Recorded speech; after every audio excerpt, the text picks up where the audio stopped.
Bienvenidos a la ruta pedagógica de Colonialidad del Poder, que trabajamos códigos libres y a la que puedes acceder a través del portal web comunalizarelpoder.com.be. En este tercer módulo entrevistaremos al pensador boliviano Juan José Bautista, ganador del Premio Libertador al Pensamiento Crítico en el 2015, quien nos invita a construir un nuevo marco categorial para pensarnos y reconocernos desde América Latina y a partir de allí plantearnos posibilidades de transformación, nuevos horizontes de sentido desde una racionalidad para la vida y que siga abonando reflexiones en este desafío de comunalizar el poder.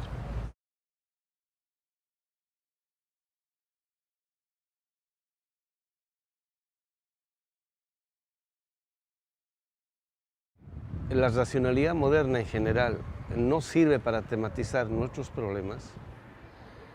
Entonces el problema es cómo construir otra idea de racionalidad, ¿no? O sea, al principio el problema es muy vago, muy en general, ¿no? Entonces, ¿por dónde entrarle? Se aparece el laberinto. ¿Por dónde atacar? Etcétera, etcétera, ¿no? Eso, digamos, en el caso de Dussel, y yo pertenecía en ese entonces al equipo de Dussel, en diálogo con Apple fundamentalmente, también Habermas, su escuela, todo eso. Y en ese entonces el problema era el de la racionalidad, ¿no? Era el siguiente, ¿no? Una vez que se hace la crítica al paradigma de la conciencia, que es el paradigma fundado en la certeza del individuo, del ego, digamos en la tradición de de Descartes hasta Kant, ¿no? Que había entrado en crisis durante la Segunda Guerra Mundial, entonces era cómo reconstituir una racionalidad comunitaria, ¿no? ¿Quién quería decir esto? Ya sabemos que la idea de racionalidad fundada en la certeza del individuo, en el sentido de que basta con que yo tenga claridad respecto de un problema para saber si algo es verdadero o falso, aunque el mundo esté equivocado, ¿no? Esa es la certeza, es el absolutismo de la subjetividad egocéntrica del sujeto moderno, ¿no? Por decir, digamos, los del primer mundo piensan que todos los del tercer mundo son atrasados bárbaros. O sea, no existe explicación, argumento que pueda cuestionarles eso. Con que ellos lleguen a esa certeza, ya lo hicieron. Eso quiere decir. Entonces, esa idea entró en crisis en la Segunda Guerra Mundial. Entonces, el problema era cómo reconstituir una racionalidad, ¿no? Más amplia, más comprensiva, que permitiera superar esa crisis. Entonces viene la idea de la racionalidad comunicativa, en el sentido de que ¿qué es racional? Lo que es lógico y correcto para mí o para todos, ¿no? Entonces ahí surge por primera vez la tematización del ámbito de lo comunitario como constitutivo de lo individual.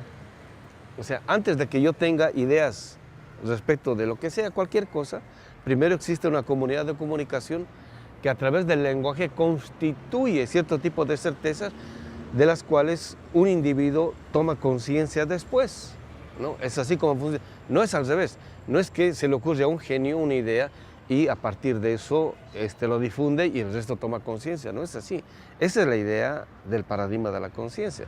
Una idea se le ocurre a un genio y después de eso la difunde y el resto, digamos, ya comprende, no es así, es al revés, ¿no? Aparece en un individuo o en un genio como novedoso cuando el genio individuo toma conciencia de eso, que es común a todos. Y si todos se identifican con eso, es porque ese conocimiento se corresponde con esa comunidad de comunicación. Es así como se replanteó el problema. Pero en sentido formal todavía es el modo como responde Apple Habermas al problema, ¿no? En sentido formal quiere decir lo siguiente, sin contenido, o sea, sin tomar en cuenta las especificidades que se da culturalmente en distintos espacios geográficos o geopolíticos, ¿no? Entonces ahí es donde ingresamos nosotros, ¿no? Entonces decimos, bueno, comunidad de comunicación, ¿qué comunidad de comunicación? En primera instancia era la comunidad de comunicación del primer mundo, ¿no? Quienes comparten un horizonte cultural, por decir, Europa, Estados Unidos. Pero ¿qué pasa cuando irrumpe alguien desde fuera? En este caso de la exterioridad, de esta comunidad de comunicación y dice, no estoy de acuerdo con todo eso. Sí, ¿qué pasa con todo eso? Ese acto racional, en principio parecía como irracional. ¿Por qué? Porque no tiene un argumento construido, desarrollado. Entonces, ahí es cuando ingresa nuestra temática, nuestra problemática. ¿Por qué? Desde que llegan aquí los españoles, los europeos, destruyen todas nuestras instituciones pedagógicas, las hacen pedazos.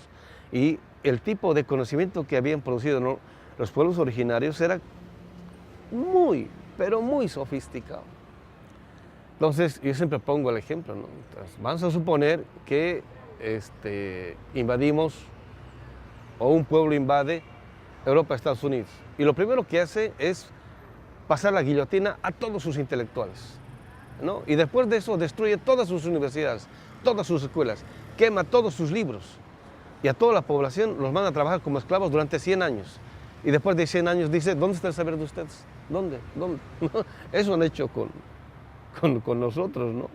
Siempre digo, en las costas del lago Titicaca, en la frontera entre Bolivia y Perú, hay cualquier cantidad de iglesias que están construidas sobre los cráneos de los más grandes sabios del mundo andino, ¿no? Ahí hay cientos de cráneos y sobre eso están construidos muchos templos, ¿no?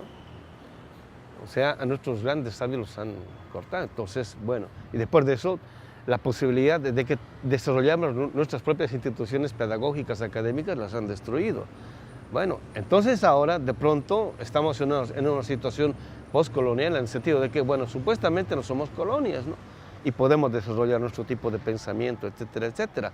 Pero ya se ha impuesto a nivel mundial de modo hegemónico un tipo de conocimiento, un tipo de saber, un tipo de academia, un tipo de pedagogía, un tipo de ciencia, un tipo de filosofía. Ya está impuesto. Está impuesto como si fuese lo natural, ¿no? Entonces, cuando queremos reaccionar con problemas y o temas totalmente diferentes al que se tratan y tematizan en el primer mundo, en primera instancia no tenemos argumento. O sea, tenemos posiciones de acuerdo o desacuerdo, pero así, bueno, ¿dónde está el argumento? No hay cómo desarrollar. Entonces, la primera reacción es, bueno, nuestros problemas los vamos a exponer con argumentación moderna, con conocimiento moderno, con lógica moderna, etcétera, etcétera, ¿no? Entonces, ya no vamos a estudiar Europa, Estados Unidos, vamos a estudiar lo nuestro, pero con el mismo tipo de lógica y argumentación de Europa, Estados Unidos. Eso es el fracaso. Entonces, lo diferente, lo distinto, vuelta a la normalidad, como si fuese lo mismo por decir, ¿no? Entonces hay que producir otra idea de conocimiento, ciencia, filosofía, racionalidad, etcétera, etcétera. Bueno, es el primer problema que aparece. Después de ello, con Franz Hinckelammer aparece el siguiente problema.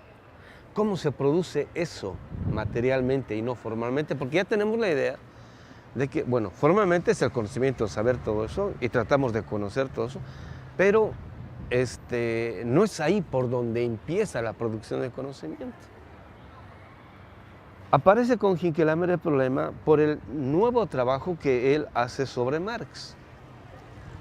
El nuevo trabajo que hace sobre Marx, bueno, así entre comillas, ¿no? El marxismo del siglo XX se formalizó en el sentido de que perdió la tematización, la posibilidad de tematización de esta dimensión de la realidad, que es cómo se constituye la materialidad de las relaciones interpersonales, intersubjetivas, humanas, etcétera, etcétera, ¿no? Que era el problema de la economía, pero no de la economía moderna. La economía moderna está orientada en función de la ganancia, ¿no? Eso se puede formalizar en el sentido de es la contabilidad pura, ¿no? Los números, la cantidad y listo. ¿Y el resto? Bueno. Entonces, esta nueva tematización que hace Franz Hinckelammer sobre Marx descubre el siguiente problema, que ahora lo estamos desarrollando ya de modos mucho más sofisticados, ¿no? El momento originario en el cual se producen las grandes formalizaciones empieza en la producción material de la subjetividad que después se va a formalizar en las reflexiones científicas o filosóficas. Dicho de otro modo, empieza en el estómago. Ahí es donde empieza, ¿no? O sea, empiezan en las relaciones intersubjetivas, persona a persona, en el tipo de trato, en el tipo de relación que se da fáctica, en el modo como, digamos, empresarios de primer mundo vienen acá y dominan, someten, esclavizan el trabajo de los originarios de acá, de los pueblos afros, etcétera, etcétera. Es la relación práctico-material. Ese es el contenido que después se formaliza, ¿no? Entonces, si no se tematiza eso, difícil construir otro tipo de racionalidad, porque ahí es donde empieza, ¿no? Y entonces nos damos cuenta de que primer mundo ha establecido un tipo de relación material que prácticamente lo ha naturalizado, en el sentido de que nosotros producimos materia prima o bruta y ellos elaboran la sofisticación de este tipo de producción, en principio, ¿cómo se llama?, extractiva, ¿no? O sea, ¿qué produce eso?, ¿no? Es decir, yo pongo el ejemplo de la mina, ¿no? En la mina, ahora van con taladros mecánicos, ¿no? Pero antes iban con pala y pico a sacar el mineral, la roca pura, por decir, juntar. Es un trabajo no solamente bruto, en el sentido de la materia bruta, sino es un trabajo que embrutece. Entonces, la cargaban a pulso, con bestias de carga, etcétera, etcétera, ¡pum! Y se iba a primer mundo, y llegaba la roca ahí, así como si hubiese caído del cielo, dice Marx, ¿no? Y lo elaboraban y sale el producto elaborado ya fino. ¿Qué produce esto? La extracción, producción de materia bruta a nosotros nos ha ido embruteciendo. Es la dialéctica de la producción, ¿no? O sea, el tipo de relación, dice Marx bien clarito, que se da entre su naturaleza o el sujeto y la producción, es como define la subjetividad, ¿no? Entonces, como nosotros estamos directamente vinculados a la producción de materia bruta, eso nos embrutece. Y ellos, vinculados directamente a la producción de los instrumentos más sofisticados, pues se sofistican, ¿no? O sea, la última vez que estuve en Berlín, yo, bueno, al principio estudié arquitectura, y cuando yo estudié arquitectura iba a los talleres de arquitectura, y son talleres, así literal, son talleres, ¿no? Entonces veía en Berlín estudios de arquitectura, parecen oficinas, ¿no? Y hasta los arquitectos, las arquitectas parecen ejecutivos, ¿no? Entonces uno se puede dar cuenta de la diferencia, ¿no? Es decir, ¿qué tipo de subjetividad produce un tipo de producción, ¿no? O sea, los arquitectos prácticamente son albañiles. Y esos arquitectos son ejecutivos, por decirlo, y producen todo lo instrumental en ese sentido, en esa perspectiva, pero en bruto se produce acá, ¿no? O sea, eso produce un tipo de racionalidad, ¿no? Ahora, bueno, ahí estoy empezando todavía a tocar el tema nada más, ¿no? O sea, ni siquiera quiero desarrollar. Esto quiere decir de que en el plano del pensamiento nosotros nos acostumbramos a producir los problemas en bruto también, sin posibilidad de formalización. Pongo otro ejemplo para ilustrar esto, ¿no? Esto viene desde Aristóteles inclusive, cuando Aristóteles decía, ¿no?, la nobleza helénica es noble en cualquier parte del mundo, ¿no?, dado su carácter universal. En cambio, los nobles de los pueblos bárbaros son nobles solamente en sus pueblos, ¿no? O sea, son una nobleza local. En cambio, los helénicos son una nobleza universal, ¿no? Cuando los europeos se modernizan con esa subjetividad, ¿no? Por decir, digamos, el empresario europeo es universal. En cambio, el empresario de tercer mundo es local. En el plano del conocimiento, el conocimiento europeo, por más local que sea, automáticamente es universal y en ellos es natural. En cambio nosotros, cuando producimos un conocimiento, es local. O sea, no es universal. Si es local, entonces no es científico, pues. Y a mí me sorprendía esto cuando yo llegué a México, fines del 80, principios de los 90, el 99.99% de la gente que estaba haciendo sus tesis doctorales, cuando hacían estudios locales, todo el mundo se quedaba en lo local y nadie lo elevaba a lo universal, ¿no? Pues, ¿qué pasó? Así es una subjetivación en el sentido de nosotros solamente podemos producir pensamiento local, pero no universal. ¿Qué pasó? ¿No? Y cuando uno quiere producir pensamiento universal, a uno le decían, estás mal. O sea, en el sentido de que existencialmente nosotros no podemos producir pensamiento universal, sino solamente local. Entonces, habíamos subjetivado eso de tal modo que cuando hablábamos de los problemas, hablamos, no, es que en Bolivia solamente esto, el otro, es que en Perú solamente, es que en Venezuela solamente, pero nadie sin, a partir de eso, poder elaborar, ¿cómo se llama?, pensamiento universal. En cambio, cuando venían los franceses, por ejemplo, estaban de moda. Entraron los franceses, ¿no? Los franceses no necesitaban hablar de Francia, ellos hablaban en sentido universal y todo el mundo lo tomaba. Y cuando leemos a Bourdieu, Foucault, no nos damos cuenta que eso es pensamiento local. El pensamiento norteamericano y el pensamiento europeo es pensamiento local, no es pensamiento universal. Que se universaliza eso, ese es otro problema, ¿no? Todo pensamiento local se puede universalizar, todo, absolutamente todo. Y en última instancia, cuando el ser humano piensa en sentido radical, tiene una legítima pretensión de universalidad. Si lo desarrollamos eso o no, ese es otro problema. Entonces, bueno, ¿por qué? Entonces, tenía que ver con el ámbito de la producción de la subjetividad, y eso inmediatamente nos remitió al problema de la producción de la vida. O sea, ¿qué tipo de vida producíamos y qué tipo de forma de vida se produce en Estados Unidos? Entonces ahí inmediatamente descubrimos, ¿no? Esa vida es a costa de la nuestra, esa forma de vida es la negación de eso. Y querer optar por esa forma de vida, por esa forma de pensamiento, implicaba negar no solamente nuestras formas de vida, sino nuestro tipo de pensamiento. Ya está. O sea, es increíble, vía Marx llegamos a eso. O sea, no vía pueblos originarios, por decir, ¿no? Y evidentemente estábamos pensando problemas relativos a los pueblos originarios. Y eso empieza con el concepto de comunidad, que me voy a referir después cuando llegue al tema ¿no? Entonces, lo primero que descubrimos eran obstáculos existenciales. Ilustro de otro modo, ¿no? Yo fui alumno de Hugo Semmelmann durante mucho tiempo. Entonces, uno de los problemas que él trabajó muchísimo en México, desde fines de la década del 80, era el problema del sujeto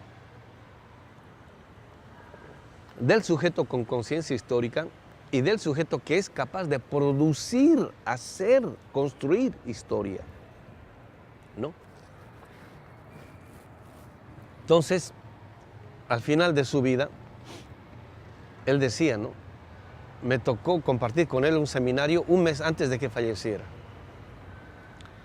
Entonces él decía, o sea, tantos años he enseñado acá en México, he enseñado en Colombia, he enseñado en tantos lugares, he enseñado a que cómo es que los investigadores se deben constituir en sujetos, o sea, en productores de teoría, con pretensión de universalidad, todo eso, ¿no? O sea, ¿dónde están los alumnos?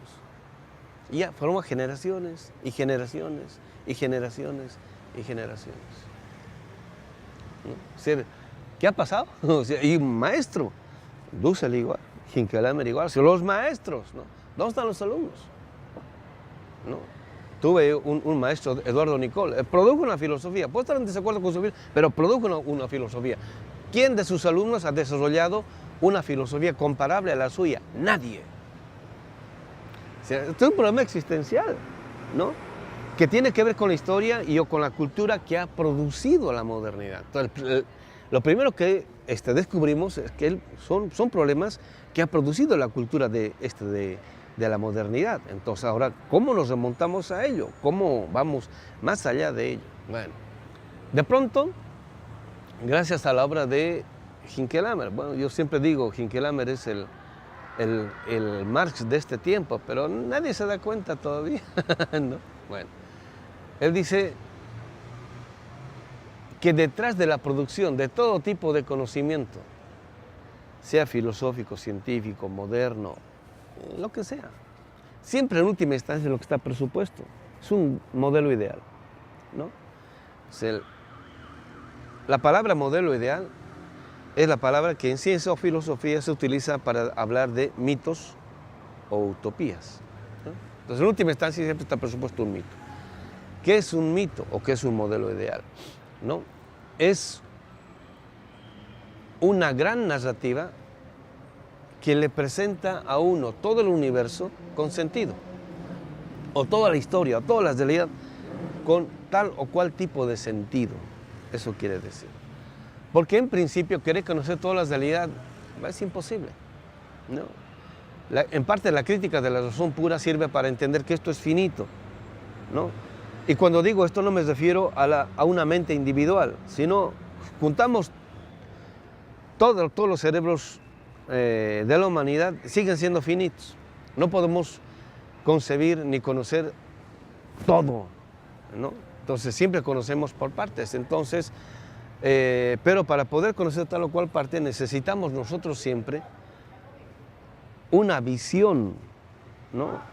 Lo que se llama cosmovisión, una visión de la realidad tal que nos permita orientarnos. Esa función cumplen los mitos, ¿no?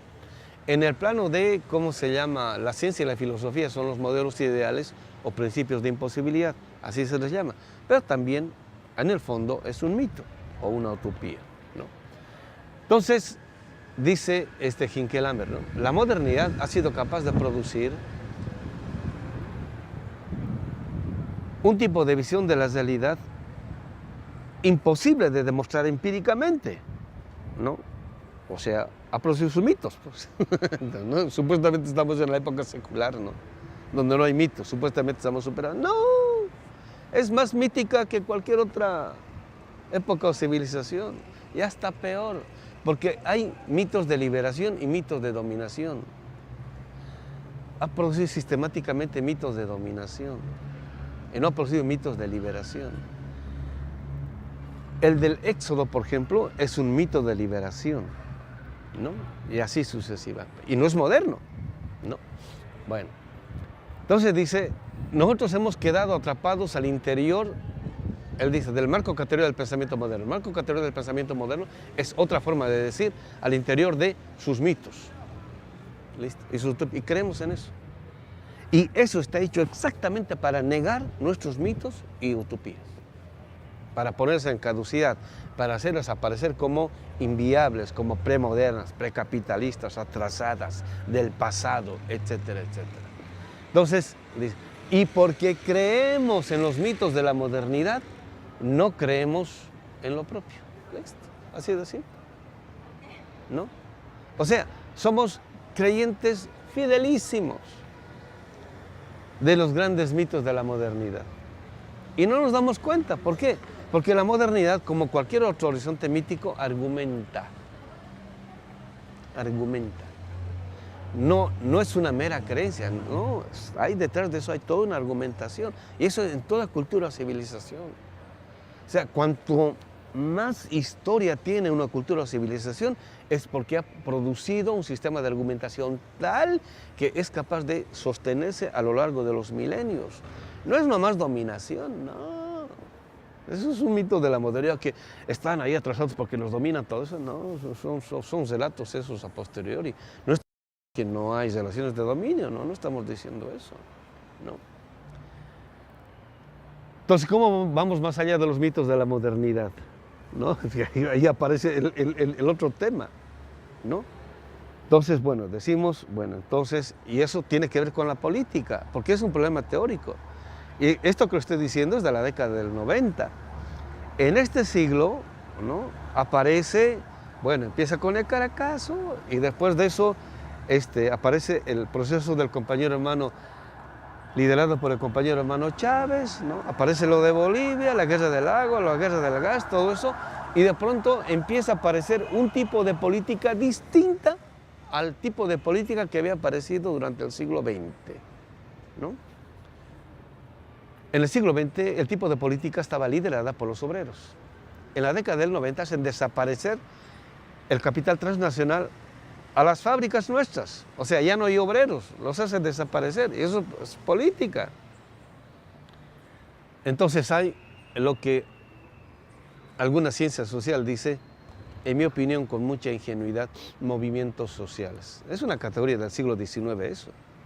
Y no se dan cuenta que está detrás de eso. Porque hay una disputa en el siglo XIX para ver si es clase obrera o proletaria o movimiento social. Hay una disputa eso en el siglo XIX. En el siglo XX retrotraen todo eso y le dicen, ahora ya no hay clase obrera, ahora hay movimientos sociales, ¿no? Entonces, hasta tribus le dicen, ¿no? Hay unas minorías que salen aquí y allá. Entonces, bueno, junto con ello aparecen los pueblos originarios, o antes de ello aparecen los pueblos originarios, con otra concepción de la realidad, con otra forma de hacer política. Y entonces nos damos cuenta que los pueblos originarios no se perdieron hace 500 años, ni durante esos 500 años, están vivitos y coleando, no están en el museo, no son objeto de la arqueología, ni la antropología, ni la etnología, nada, son realidad viva y ahí en la política lo van mostrando. Entonces, cuando vemos eso, decimos, pues ahí está.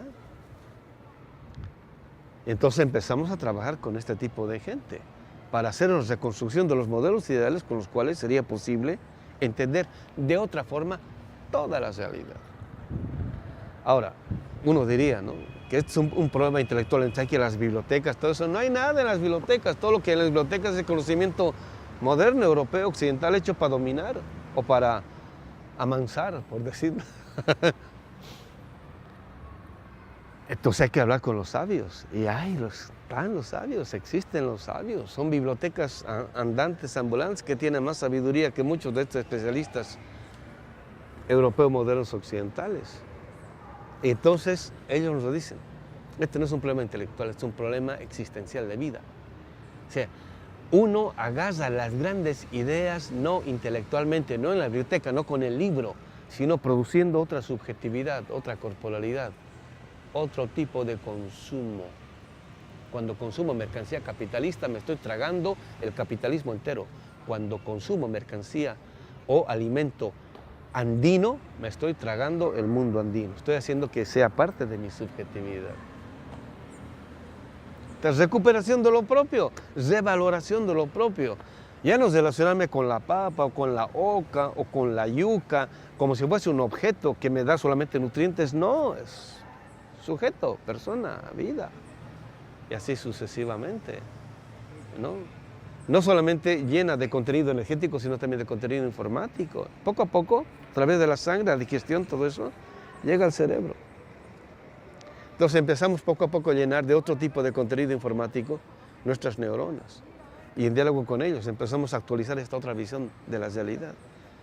Y cuando tenemos la perspectiva de esta otra visión de la realidad, recién aparece la modernidad como un todo.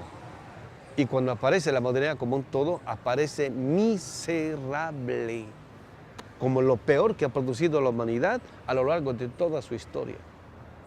O sea, llegar a esto, estoy hablando desde mediados, fines de los 80, ¿no? Entonces, este es uno de los grandes obstáculos. El 95%, voy a ser optimista, el 95% de la gente que está metida en los procesos nuestros de transformación y de cambio sigue pensando que esto es un problema intelectual. Pensar que es un problema intelectual es saber, tipo de cosas, ¿no? No, compañeros. Es transitar de una forma de vida a otra forma de vida, de un tipo de consumo hacia otro tipo de consumo. Eso quiere decir tomar conciencia. En una de las preguntas, vamos a ir ahí, ¿no?, que no es nomás consumir cualquier mercancía. Marx dice, cuando nosotros consumimos la mercancía capitalista, realizamos al capital. Le estamos diciendo al capital que produce eso, qué bien que estás, qué bien que produces, bravo, sigue produciendo. Eso lo estamos diciendo, aunque salgamos a la calle, el capitalismo es depredador, termina la marcha o la huelga, todo eso, lo primero que vamos es al supermercado a comprar mercancía capitalista y el capitalismo sigue funcionando.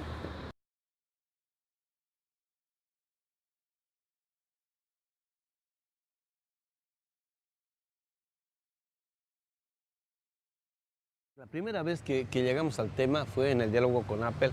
Estoy hablando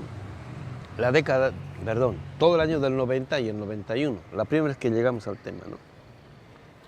Entonces Apple llega con el tema de la comunidad de comunicación ideal, ¿no?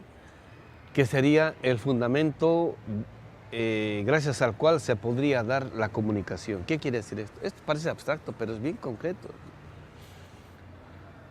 Quiere decir que para que, bueno, Apple está pensando el problema de la destrucción de la intersubjetividad en Europa, ¿no?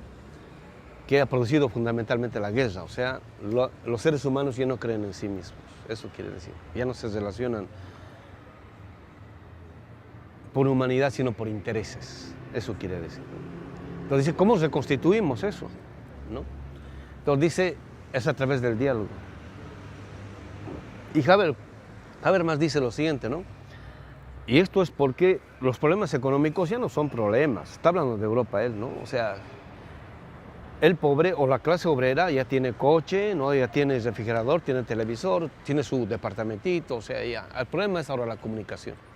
Y por eso abandona Marx, ingenuo, porque está pensando en Europa nada más. O sea, está pensando el 10% de la humanidad, digamos el 20% de la humanidad. El resto seguimos pobres, o sea, ¿cuál universal? No es universal, es un pensamiento local. Pero la gente no se da cuenta. Y hasta ahora siguen siendo habermasianos. Bueno. Entonces dice Apple, ¿no? Para que haya comunidad, para reconstituir a la comunidad, tiene que haber un reconocimiento explícito de la dignidad del interlocutor, ¿no? De tal modo de que yo me abra, más allá de mis certezas, a la posibilidad de que en la interlocución el otro me pueda interpelar. O sea, yo reconocer que sus problemas son tan válidos como los problemas que yo pienso y yo concibo. Entonces vamos a reconstituir la comunidad. Porque dice, en última instancia, cuando uno sale a hablar, ¿no? Lo que interpela siempre es el principio de inteligibilidad, en el sentido de que uno habla, se comunica, habla, discursea, lo que sea, con la pretensión de que todo el mundo le va a entender, aunque no le entienda, pero tiene ese tipo de pretensión, de tal modo de que todo el mundo le diga, qué bien que has dicho, se entendí perfectamente, etc. En última instancia, todos hablamos así. Nadie habla, ¿no? Nadie sube a una palestra para quedar mal ante todos, ¿no? O para que nadie le entienda, no. Hay un principio de inteligibilidad, comprensión, etcétera, etcétera. Entonces, a eso le llamamos el principio formal de la comunidad. Es una comunidad sin contenido. Porque puedes platicar de lo que sea, ¿no? Entonces, eso deviene en un tipo de reflexión sobre qué es comunidad, ¿no? Y lo que normalmente todo hace es, cuando hablan de comunidad, recurren a la tradición que de pensamiento comunitario proviene de Europa y Occidente, ¿no? Digamos, en última instancia, esta idea que de comunidad aparece en el libro Praxis Kai Apostoloi, los Hechos de los Apóstoles en el Nuevo Testamento, donde se inspiraron también los primeros comunistas y socialistas, donde compartían todo. Es un principio de reconocimiento de la intersubjetividad de todos. Y ahí se quedan con eso y piensan que eso es la comunidad. ¿Qué pasa cuando nosotros decimos, bueno, está bien eso para los europeos, sí, pero ¿cómo se piensa la comunidad respecto a nuestros pueblos? Y ahí es donde viene la bomba, ¿no? Estamos pensando el tema hace años y todavía no escribimos porque es dinamita pura. ¿Por qué es dinamita pura? Bueno, porque el contenido del concepto de comunidad en los pueblos originarios no alude solamente a la interrelación personal e intersubjetiva entre personas. Pensar que la comunidad se reduce a eso es una ingenuidad. Es seguir cayendo en el paradigma que la modernidad ha producido acerca de la humanidad, como si el ser humano fuese una corporalidad sin naturaleza, ¿no? El principio de vida sirve para entender que nosotros sin naturaleza somos nada. Es como el hijo sin la madre es nada. Nosotros como humanidad sin la naturaleza somos nada, ¿no? Entonces, en el contenido del concepto de comunidad que se deduce de los pueblos originarios, la comunidad no alude solamente a la intersubjetividad de los participantes de la comunidad. Ese es un aspecto. La comunidad es una tridimensionalidad de relacionalidad. Es una comunidad de parientes. Unos son los seres humanos otros son los parientes de la naturaleza o la Pachamama, y otros son los parientes espirituales o ajayos. Son estas tres personalidades, por decir, los que componen a la comunidad. Ahora, ¿por qué? Uno por decir, ¿es su cosmovisión? No, no es una cosmovisión. No, es la producción de una comprensión de lo que sea la realidad milenaria, así comprobación empírica, fáctica, ¿no? Si yo parto desde la modernidad, yo me relaciono con la naturaleza en términos de objeto, porque la modernidad ha constituido la naturaleza en objeto. Pero si parto de los pueblos originarios, la naturaleza no es objeto, es sujeto, es madre, ¿no? El hijo con la madre no se relaciona en términos de igualdad. El hijo se relaciona con la madre en términos del reconocimiento de una dignidad superior a la suya, ¿no? Ahora se está perdiendo en México, pero cuando yo llegué por primera vez, yo recuerdo, los cuates me llevaban a sus casas, ¿no? Tipos, haga de cuenta, 25, 30 años, ¿no? A su mamá le decían, madrecita. O sea, con un respeto, una reverencia. Usted, madrecita, ¿no? O sea, ni siquiera madre, ¿no? O mamá, ¿no? Madrecita, ¿no? O sea, el reconocimiento de la dignidad de una subjetividad mayor, de respeto a la de uno. Eso es la Pachamama para la humanidad. Profe, tenemos que ir cerrando. Le voy a hacer una última pregunta. Es que me falta otro pariente.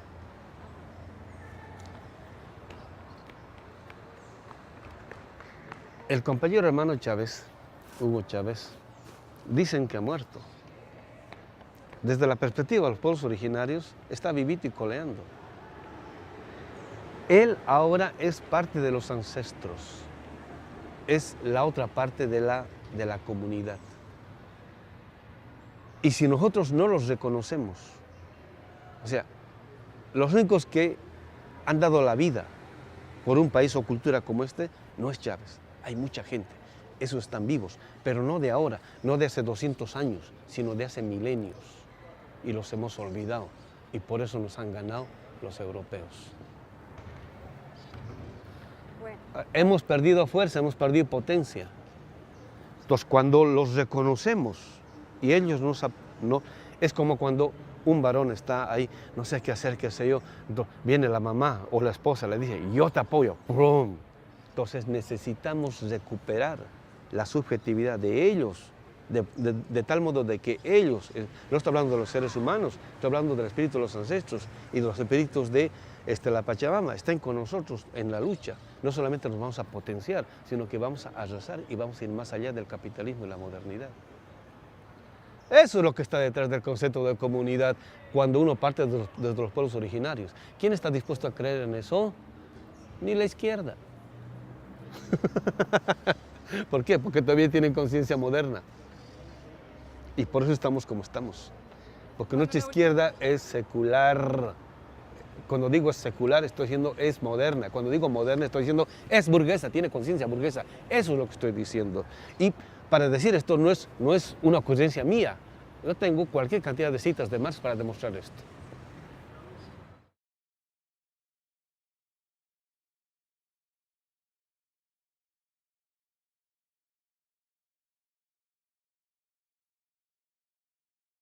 En las izquierdas hoy en América Latina, el tipo de política que se deduce es el tipo de política que se ha producido en la modernidad. Esa política está hecha para que ganen siempre los ricos, los poderosos, los que se han apropiado de los medios masivos de producción, consumo, la prensa, etcétera, etcétera.